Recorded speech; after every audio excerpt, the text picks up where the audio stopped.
22 अक्टूबर 1764। यह तारीख भारतीय इतिहास की सबसे महत्वपूर्ण तारीख में से एक है, जिस दिन एक ऐसी घटना हुई जिसने भारत के भविष्य को पूरी तरह से बदल दिया और एक झटके में भारत को अंग्रेजों का गुलाम बनने पर विवश कर दिया। हम बात कर रहे हैं बक्सर के युद्ध की। बक्सर का युद्ध 22 अक्टूबर 1764 को लड़े गए इस युद्ध में एक और अंग्रेजी सेनाएं थी तथा दूसरी ओर बंगाल के नवाब मीर कासिम और अवध के नवाब शुजाउद्दौला तथा मुगल सम्राट शाह आलम की संगठित सेनाएं थी। इस युद्ध पृष्ठभूमि के पीछे बहुत सारी ऐतिहासिक परिस्थितियां थी। इसमें मुगल सम्राट की कमजोरी, बंगाल के नवाब सिराजुद्दौला की अनियमित शासन व्यवस्था और ब्रिटिश कंपनी की भारतीय विद्रोह को दबाने की इच्छा शामिल थी। बक्सर का युद्ध ईस्ट इंडिया कंपनी के मुनरों और मुगलों तथा नवाबों की सेनाओं के मध्य लड़ा गया और भारतीय इतिहास में बक्सर का युद्ध अत्यधिक महत्व रखता है, जिसने हमारे आज के भविष्य को भी तय किया। क्योंकि अगर वह युद्ध अंग्रेजों ने न जीता होता तो शायद आज भारत का भविष्य कुछ अलग होता। हम कभी अंग्रेजों के गुलाम हुए ही ना होते और भारत कभी सोने की चिड़िया से एक गरीब देश बना ही ना होता। तो चलिए जानते हैं आज इस महत्वपूर्ण इतिहास की घटना को। तो इस वीडियो में हम बक्सर के युद्ध के पहले से लेकर अंत तक की कहानी समझाएंगे। तो कहानी की शुरुआत होती है 1760 के दौर से। उस समय भारत पर मुगलों की अच्छी खासी पकड़ थी, पर धीरे धीरे अंग्रेज भी अपनी ताकत बढ़ा रहे थे। इस समय अंग्रेजों की सहायता से मीर कासिम बंगाल का नवाब बन गया, पर उसने यह महसूस किया कि उसे हर वक्त अंग्रेजी हुकूमत से आदेश दिए जाते हैं कि उसे अपने राज्य में क्या करना है और फैसले किस तरह लेने हैं। मीर कासिम को इस तरह अंग्रेजों के इशारों पर नाचना पसंद नहीं आया और उसने अंग्रेजों के फैसलों को मानने से इनकार कर दिया, जिसके बाद अंग्रेजों ने उसे नवाब पद से हटा दिया। इस अपमान के कारण मीर कासिम अंग्रेजों का कट्टर दुश्मन बन गया और उसने युद्ध करने की तैयारी शुरू कर दी। पर वह अकेला अंग्रेजों की ताकतवर सेना के सामने खड़ा नहीं हो सकता, इसीलिए वह बंगाल से पटना पहुंचा तथा पटना से वह अवध के नवाब शुजाउद्दौला की शरण में चला गया। शुजाउद्दौला अवध का नवाब था, जिसके पूर्वज लंबे समय से अवध पर एक ताकतवर पकड़ बनाए हुए थे। मीर कासिम ने यहाँ सारी बातें शुजाउद्दौला को बताई कि कैसे अंग्रेज उन्हें अपने इशारों पर नचा रहे हैं और अंग्रेज किस तरह उन्हें गद्दी से हटाकर मुगल साम्राज्य को अपने अधीन करना चाहते हैं।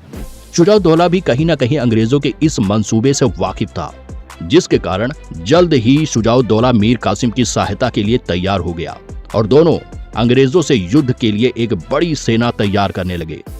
जब यह बात अंग्रेजों तक पहुंची तो उन्होंने भी युद्ध की चुनौती दे दी और दोनों ओर से एक बड़ी सेना का निर्माण होकर युद्ध करने की तैयारी शुरू हो गई। यह उस समय भारतीय इतिहास के सबसे बड़े युद्ध में से एक था, जिस पर भारत के भविष्य का दाव था। 28 अक्टूबर 1764 को गंगा नदी के तट पर स्थित बक्सर नामक स्थान पर दोनों सेनाओं के मध्य भीषण युद्ध हुआ। इस युद्ध में लाखों सैनिक शामिल हुए। यह युद्ध इतना भीषण था कि कुछ ही घंटों में दोनों ओर से हजारों सैनिकों की जान चली गई।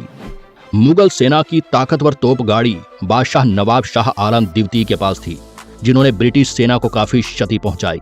हालांकि नवाब शुजाउद्दौला के सेनापति मीर कासिम ने इसमें गलती की और उन्होंने सेना को सीधा हमला करने को कहा, जो कि एक गलत फैसला था।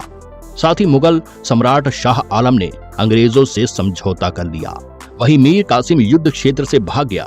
अभी भी अवध के नवाब शुजाउद्दौला ने कुछ समय युद्ध जारी रखा, परंतु अंत में उसने भी कोटा नामक स्थान पर आत्मसमर्पण कर दिया था। परिणाम स्वरूप बक्सर के युद्ध में ब्रिटिश सेना को ऐतिहासिक जीत मिली और मुगल सेना व नवाबों की सेना बुरी तरह हार गई और इस तरह भारत के इतिहास में अंग्रेजों की यह सबसे बड़ी जीत थी, जिसके बाद मुगल शासकों के मन में भी अंग्रेजों के लिए डर बैठ गया और अब दूसरे कई राज्यों के शासक अंग्रेजों से हाथ मिलाने लगे, जिसके चलते धीरे धीरे अंग्रेज मजबूत होते गए और उन्होंने एक समय बाद पूरे भारत को ही अपने अधीन कर लिया। युद्ध के पश्चात नवाब शुजाउद्दौला और मीर कासिम को ब्रिटिश शासन ने शर्मनाक पराजय दी और उन्हें बंगाल से बाहर निकाल दिया। इसके बाद ब्रिटिश ईस्ट इंडिया कंपनी ने बक्सर समझौता किया।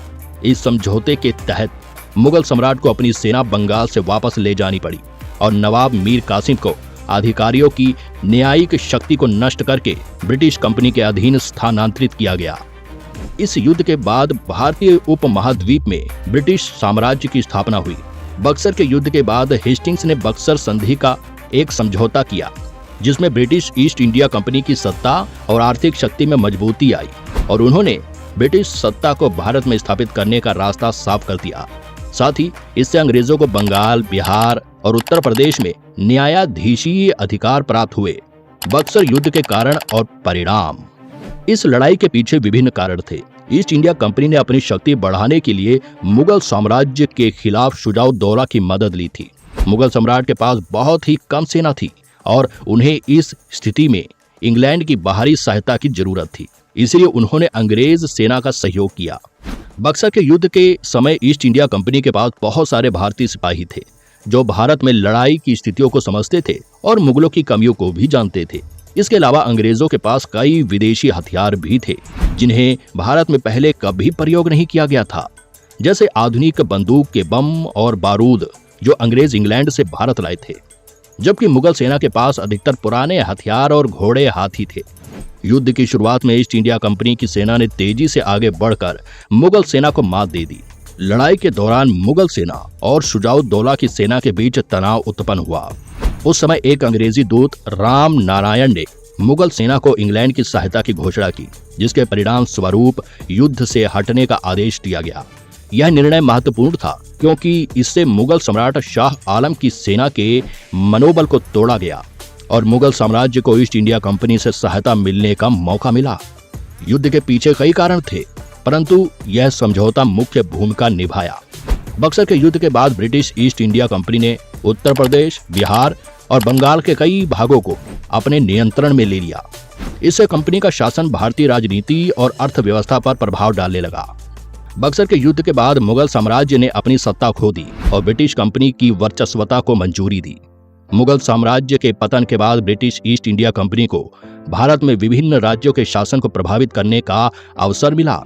यह युद्ध ब्रिटिश ईस्ट इंडिया कंपनी के विरुद्ध मुगल साम्राज्य के अंत की शुरुआत की तरह भी देखा जाता है, क्योंकि इसके बाद से ही अंग्रेजों ने मुगलों को दबाना शुरू कर दिया और धीरे धीरे मुगलों की ताकत को सीमित करने लगे, जिसके चलते युद्ध में जीत के बाद जो अंग्रेजी सेना पहले से ही ताकतवर थी, अब उसे और भी ताकत और समृद्धि मिली। जिस पैसे का प्रयोग उन्होंने और भी हथियार खरीदने और सेना को भर्ती करने के लिए किया, जिससे उन्हें आगे चलकर पूरे भारत पर अपनी पकड़ बनाने में मदद मिली। बक्सर के युद्ध के बाद ब्रिटिश ईस्ट इंडिया कंपनी ने भारतीय राज्यों के साम्राज्यों के साथ संधि करने की योजना बनाई। इसके परिणाम स्वरूप ब्रिटिश ईस्ट इंडिया कंपनी ने 1765 में कलकत्ता की संधि की समाप्ति के बाद मुगल साम्राज्य के अधीन बंगाल का प्रशासन संभाला और इसी तरह एक राज्य को अपने अधीन लेते हुए अंग्रेजों ने अपना दांव चला और 1850 आते आते अंग्रेजों ने पूरे भारत में ब्रिटिश राज लागू कर दिया और अब भारत में अंग्रेजों के खिलाफ लड़ने वाले बहुत कम ही बचे थे। इसके बाद तो अंग्रेजों ने भारत की अर्थव्यवस्था को इस तरह चूसना शुरू किया कि जो भारत की अर्थव्यवस्था एक समय पर दुनिया की सबसे बड़ी अर्थव्यवस्थाओं में से एक हुआ करती थी, उसे करीब 100 साल के बाद ही 1947 आते आते आजादी से पहले तक अंग्रेजों ने दुनिया के सबसे गरीब अर्थव्यवस्था में लाकर खड़ा कर दिया। वैसे दोस्तों, आपसे जानना चाहता हूँ, आपको क्या लगता है, क्या होता अगर भारत पर कभी अंग्रेजी हुकूमत होती ही ना? अगर भारत हमेशा आजाद रहता तो आज भारत कैसा होता? भारत की आर्थिक स्थिति कैसी होती? आप अपना जवाब मुझे कमेंट बॉक्स में लिखकर बता सकते हैं। आशा करता हूं कि आपको आज की यह वीडियो पसंद आई होगी। वीडियो को लाइक और चैनल को सब्सक्राइब जरूर करें।